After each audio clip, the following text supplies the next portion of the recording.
Hey, it's A Humble Collector here. In today's video, we're going to take a look at the two-panel death card for Max and Josef Stangl. So without further ado, we're going to get started.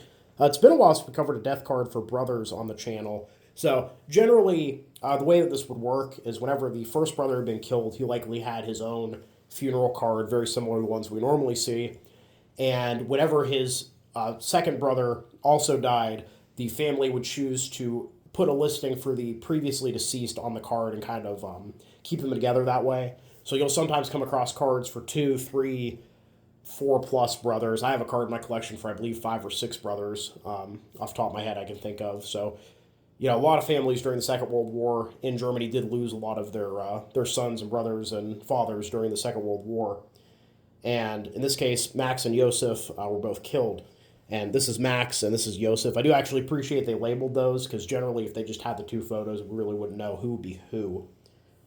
And moving down here to the text, and remember, it's in prayer to Max Stangl, an Oberkraftfahrer, or senior driver, participant in the campaign in Belgium, France, and Holland, born on September 17th, 1910 in Waldmünchen, died after severe wounds in a field hospital on February 2nd, 1943.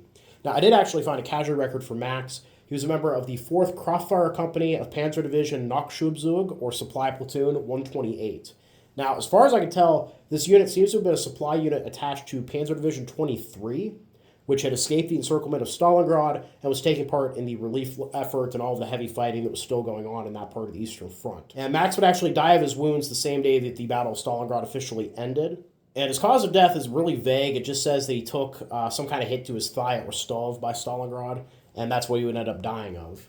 And I do actually have a unit history for the 23rd Panzer Division, which is this one here, the combat history of the 23rd Panzer Division in World War II. This one's a bit different than the ones we usually use in that it's actually in English, which is very handy.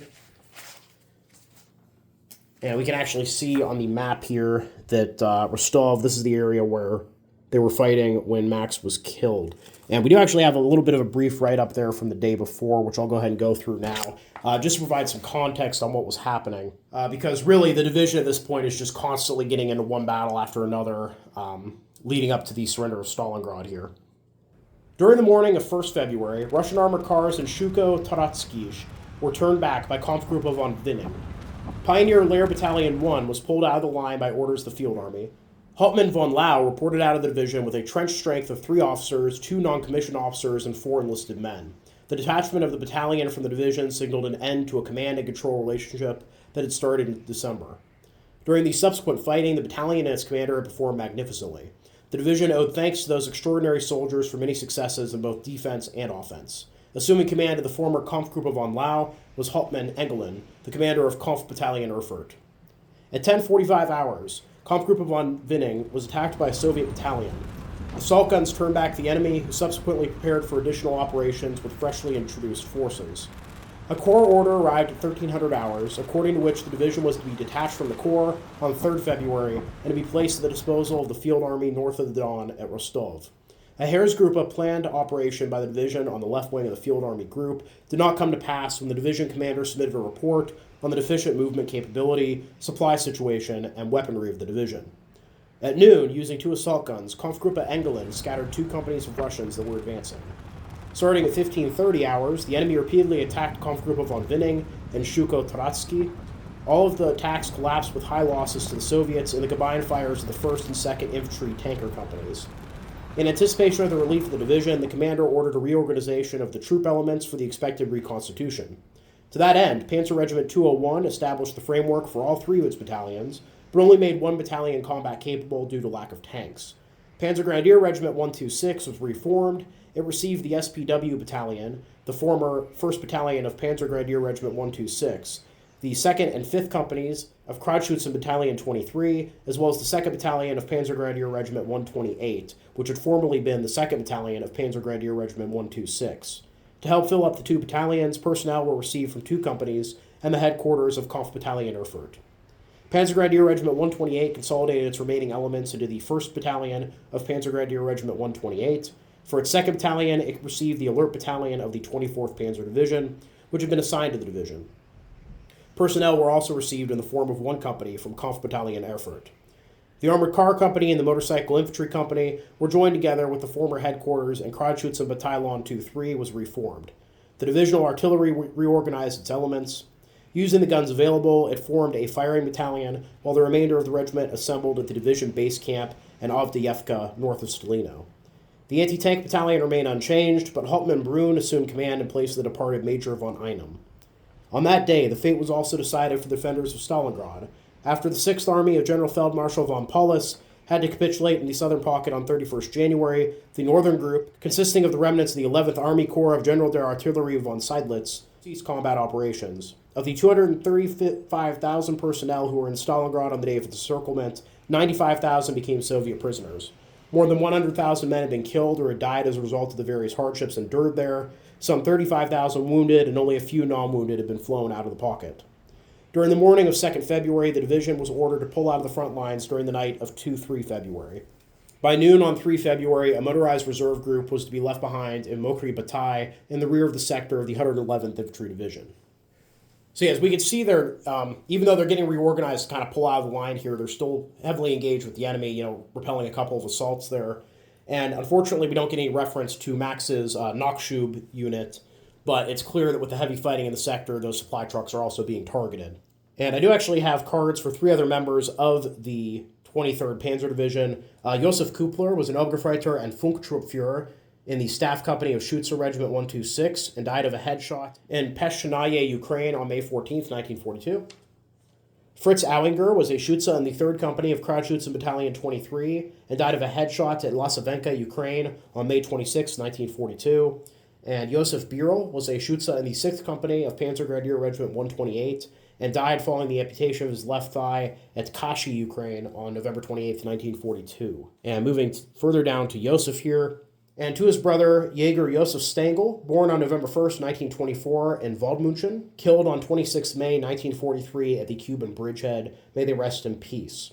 Now, interestingly, I was able to find a casualty record for Josef as well. The casualty record here actually lists his date of birth as October 30th, not November 1st, so just a minor inconsistency there. But he was a member of the 2nd Company of Jager Regiment 204, part of the 97th Jager Division, and was killed by a direct artillery hit 5 kilometers west of Krymsk. Now, the Jager divisions are light infantry divisions, so these are generally more mobile infantry formations that have less heavy support than a normal infantry division would. And I do actually have a book for the 97th Jager Division, which is this one here, Die Spielhandjäger, 1940-1945. Now, unfortunately, this is really more of like a picture book than an actual historical account of their fight during the war there. It's basically just a brief overview of each period, followed by some photos. But one that I thought was interesting from the period covering the fighting in the Kuban Bridgehead is this photo here of a funeral ceremony for the 204th Regiment with their captain in attendance. So I checked the graves. I didn't see any for Josef here, but it's very possible his grave's actually in that photo. It just goes to illustrate how heavy the fighting was in the bridgehead at that point and how many casualties the unit was taking. Now, I also have several cards for members of the 97th Jager Division. Hans Gromsommer was a Funker in the Staff Company of the 2nd Battalion of Infantry Regiment 204 and died by an artillery shot to the head at Ravika, Ukraine on July 14th, 1941. Josef Gerstel was a Gebeschütze in the 16th Company of Infantry Regiment 204 and died after stepping on a mine at Alexandrovka, Ukraine on October 7th, 1941. Andreas Schwer was a Gefreiter in the 13th Company of Infantry Regiment 207 and died from a shrapnel strike to the head at Trotskoye, Russia on January 21st, 1942. Johann Weirausch was an Unteroffizier and Zugführer in the 3rd Company of Jager Regiment 204 and died from artillery hit to the chest at Eye Hill in Russia on October 3rd, 1942. Matthias Kropfel was a Gefreiter in the 5th Company of Infantry Regiment 204 and died from a shrapnel strike to the upper arm and another which was stuck inside the right side of his stomach at Novoginskoye, Russia on October 23rd, 1942. Michael Schwasshuber was a Jaeger in the 12th Company of Jager Regiment 207 and died from a machine gun shot to the chest at Hill 396.8 on December 1st, 1942. And finally, Alois Meyer was an Unteroffizier in the 14th Company of Jager Regiment 204 and died from a headshot at Bolshaya Lapatitsha, Ukraine on December 21st, 1943. And moving to the back of the card here, I have a nice H-column backing. As if wet with streams of tears, as if torn by the heat of pain, the mother looks at the body of her son stained with blood, who lifted down from the cross now rests in her arms. So overall, really interesting card for Max and Josef here. Kind of nice we were able to find casualty records for both of them. And it's actually interesting, given the scale of the Second World War and Germany's involvement in it, that they would both be killed within about 2 months of each other, and really on the map aren't that far away from each other. Rostow to the Kuban Bridgehead is not a large distance at all in the grand scheme of things. And seeing how close their locations of death actually are to each other really kind of drives home that despite the vastness of the Second World War, when you find connections like this, it really kind of brings the conflict and makes it a lot smaller. But yeah, overall, I hope you guys all enjoyed the video. Please leave a comment down below. Love hearing from you. Thank you all for watching. Happy collecting, and I will see y'all again very soon.